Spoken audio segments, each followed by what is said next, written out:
ভিডিওটা একবার দেখেন ভালো করে, তারপর আমি কিছু বলবো, শুনবেন কিন্তু অবশ্যই। আপনার আমি হাত ধরে বলছি। আল্লাহু আকবার। আল্লাহু আকবার।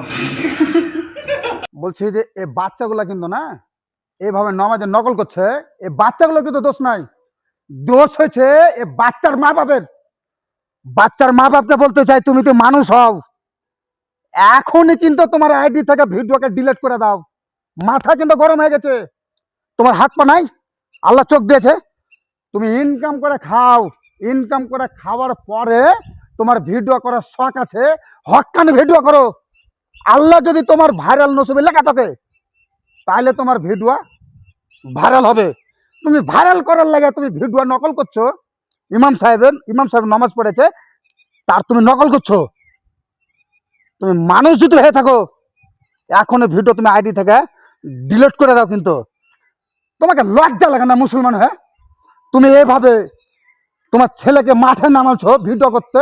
শুনো, রাকিবুল শেখ আম্মু ভিডিও করছি, আম্মা ইনশাল্লাহ যদি আমার নসিবে ভাইরাল লেখা থাকে আম্মু ভাইরাল হবো।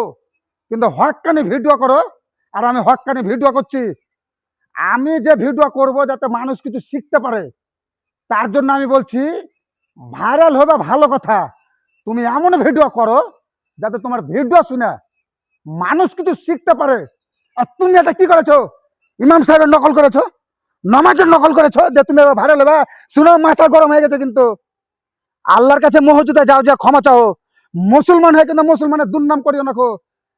শোনো, এই বাচ্চার গার্জেনকে কিন্তু আমি কথা বললাম, বাচ্চাদের কিন্তু কোনো দোষ নাই, বাচ্চাকে তৈরি করেছে ওর মা বাপ। আর মা বাপ শোনো, এখনই কিন্তু সুধরে যাও, আর না হলে আমরা কিছু মানুষ এক জায়গায় জড়ো হয়ে তোমাদের নামে কিন্তু কমপ্লেন করবো থানাতে।